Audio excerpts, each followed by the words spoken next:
The Chronicles of Prydain by Lloyd Alexander.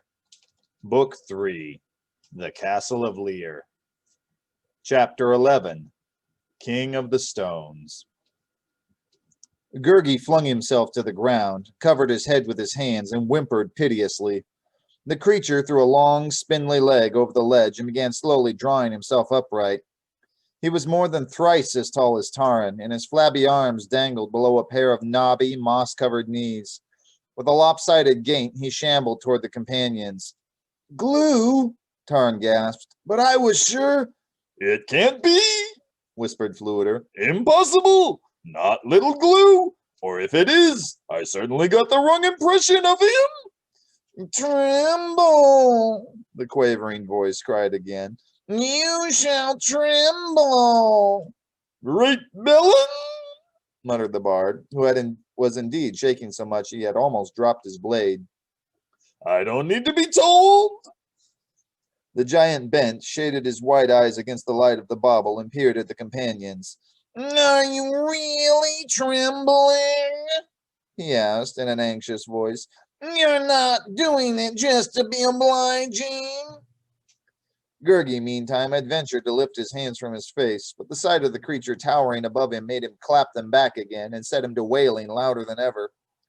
Prince Rune, however, recovering from his first shock, studied the monster with great curiosity. "I say, this is the first I've seen anyone with toadstools growing in his beard," he remarked. "Did he do it on purpose, or did it just happen that way?" "If that's the Glue we know," said the bard, "he's changed remarkably." The giant's pale eyes widened. What would have been a smile on a face of ordinary size became a grin that stretched longer than Taran's arm. Glue blinked and stooped closer. "You've heard of me, then?" he asked eagerly. "Indeed we have," put in Rune. "It's amazing, but we thought Lion—" "Prince Rune," Taran warned. Glue, for the moment, seemed to have no wish to harm them. Instead, evidently pleased by the consternation he had wrought among the companions, he was looking down at them with an expression of satisfaction, all the more intense because it was so large. Until he had learned more of this strange creature, Taran had deemed it wiser to say nothing of their search. "Lion," Glue quickly answered. "What do you know of Lion?" Since Rune had already spoken, Taran had no choice but to admit the companions had stumbled upon Glue's hut. Disclosing no more than he had to, Taran told of the finding the recipes for the potions. Whether Glue would take kindly to strangers rummaging through his possessions, Taran did not know. To his relief, the giant showed less concern about that than he did for the fate of the mountain cat. "Oh, Lion!" cried Glue. "If only she were here! Anything to keep me company!" At this, he buried his face in his hands, and the cavern echoed with his sobs. Now, said Fluider. "Don't take on so. You're lucky you weren't gobbled up." "Gobbled?" sniffed Glue, raising his head. "Better if I had been. Any doom rather than this miserable cavern. There's bats, you know. They've always terrified me, swooping and squeaking in that nasty way they have. And crawly white worms come popping their heads out of the rocks and stare at you. And spidery things, and things that are just things. They're the worst. There's enough to curdle your blood, I tell you. The other day, if I may recall it day, for all the difference it makes down here." The giant bent forward, his face drooped, his voice dropped to a roaring whisper, and he appeared eager to recount these happenings at great length. "Glue," Taran interrupted, "we pity your plight, but I beg you, show us a way out of the cavern." Glue rocked his huge, scraggly head from side to side. "Way out? I've never stopped looking for one. There isn't any. Not for me, at least." "There must be," insisted Taran. "How did you find your way into the cave in the first place? Please show us." "Find my way?" replied Glue. "I should hardly call it a question of finding. It was Lion's fault. If only she hadn't broken from her cage the one time my potion was working so well. She chased me out of my hut. Ungrateful of her, but I forgive her.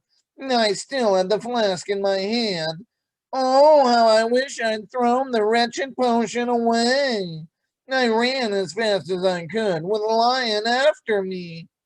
Glue patted his forehead with a trembling hand and blinked sorrowfully. I've never run so fast and so far in my life, he said. I still dream of it when I'm not dreaming of worse. Finally, I found a cave and into it I went.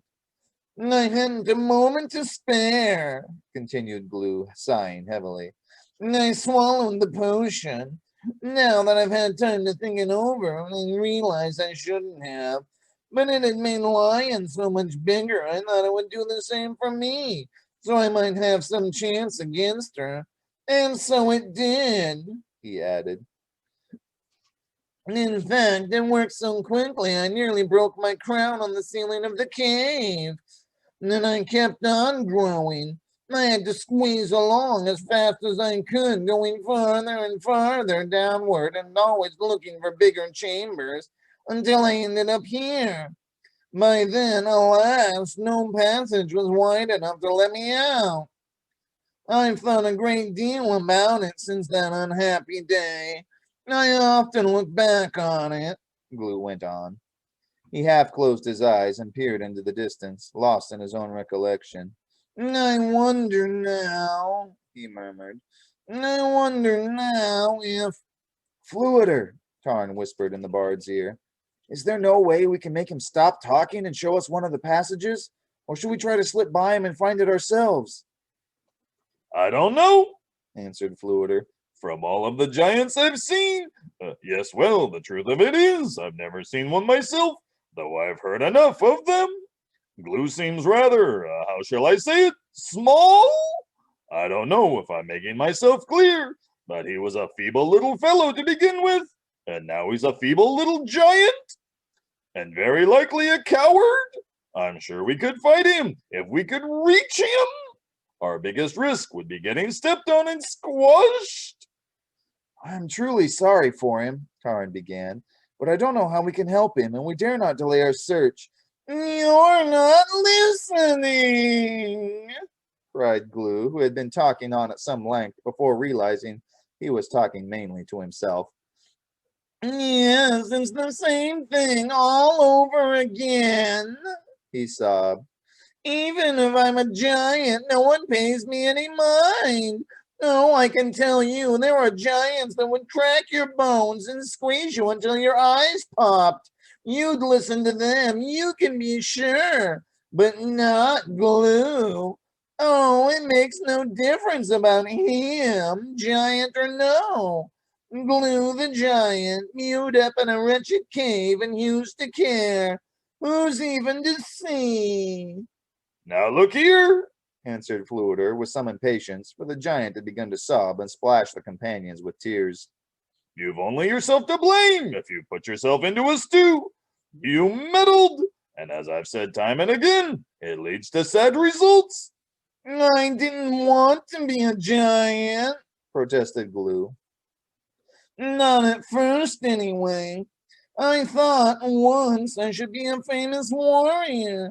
I joined the horse of Lord Gorion when he marched against Lord Gast, but I couldn't stand the sight of blood. It turned me green, green as grass, and those battles, oh, enough to make your head swim, and all that clashing and smiting. The din alone is more than flesh can bear. No, it was absolutely out of the question. A warrior's life is one of hardship, Tarn said, and it takes a stout heart to follow it. Surely there were other means to make a name for yourself. I thought then I might become a bard, Glue went on. It turned out as badly. The knowledge you must gain, the lore to be learned. I'm with you there, old fellow, murmured the Fluider with a sigh of regret. I had rather the same experience. It wasn't the years of study, explained Glue in a voice that would have been forlorn had it not been so loud. I know I could have learned if I'd just taken the time. No, it was my feet. I couldn't bear all the tramping and wandering around from one end of Prydain to the other, and always sleeping in a different place, and the change of water, and the harp rubbing blisters on your shoulder. Yeah, we grieve for you, interrupted Taran, shifting restlessly, but we cannot tarry here. Glue had crouched down in front of the companions, and Taran tried desperately to think of the best means of getting past him. Please, please don't go, cried Glue, as if reading Taran's thoughts, his eyes blinking frantically. Not yet. I'll show you a passage in a moment, I promise.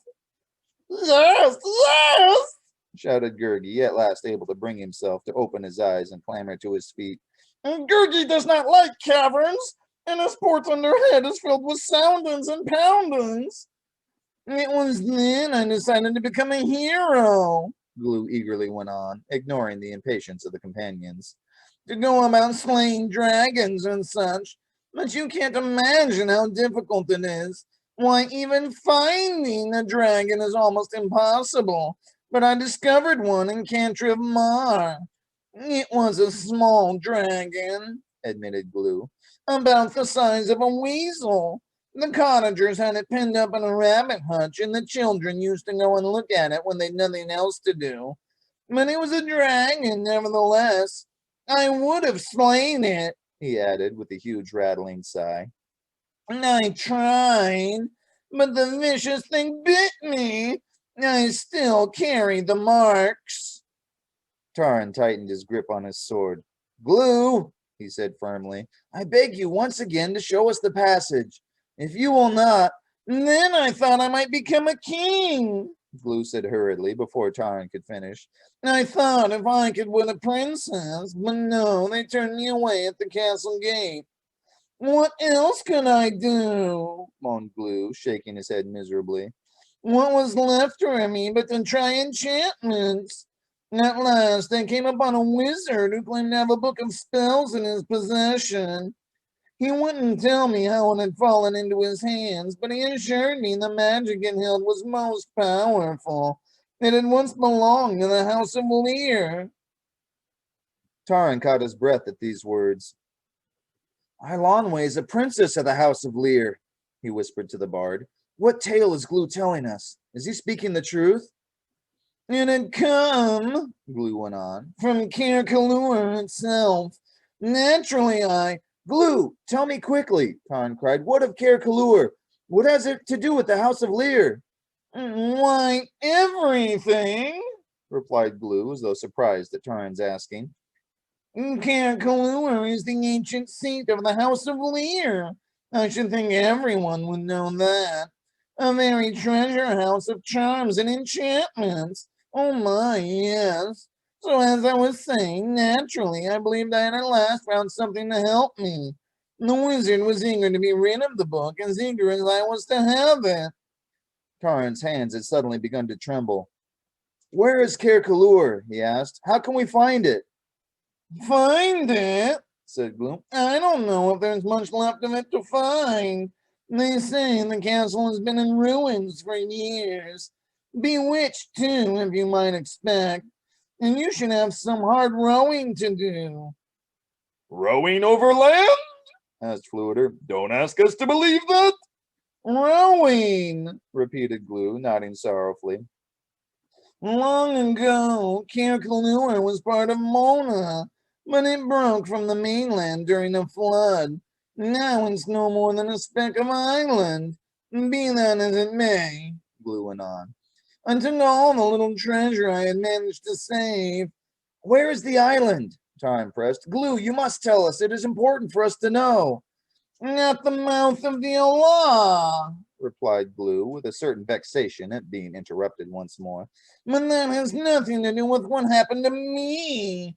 You see, the wizard. Taran's mind raced. Mag had taken Eilonwe to the Allah. He had needed a boat. Was Eilonwe's ancestral home his destination? His glance met Fluider's, and the bard's expression showed he had been following the same thought. The wizard, Glue continued, was in such haste that I had no chance to see the book until it was too late. He had cheated me, It was a book of nothing, of empty pages. Amazing! Cried Prince Rune. The very book we found! Worthless, sighed Glue. But since you found it, you may keep it. It's yours, a gift. Something to remember me by, so you don't forget poor Glue. Small chance of that, muttered Fluider. Finally, I turned to brewing my own potions, said Glue. I wanted to be fierce. I wanted to be strong, to make all Mona tremble. Oh, it was long labor, I tell you. Alas, you see the results, and the end of all my hopes, the giant glumly continued. Until you came along, you must help me escape from this frightful cavern. I can't stand the bats and the crawly things. It's too much, I tell you, too much. It's nasty and horrid and sticky and wet, he cried in loud despair. I can't abide mold and mushrooms, mold and mushrooms. I've had enough of them. He set to weeping again, and his pitiful moans shook the cavern. Dolben, my master, is the most powerful enchanter in Prydain, Taran said. It may be that he can find a means to help you, but it is your help we need now. The sooner we are free, the sooner I shall return to him. Too long to wait, moaned Glue. I'll be a mushroom myself by that time. Help us, Taran pleaded. Help us, and we shall try to help you. Glue said nothing for a moment. His forehead wrinkled and his lips twitched nervously. Very well, he sighed, climbing to his feet. Follow me. Oh, there's one thing you might do, he added. If it would be no bother to you, it's such a little thing. If you really wouldn't mind. So at least I might have the satisfaction, however brief, a tiny favor. Would you call me King Glue?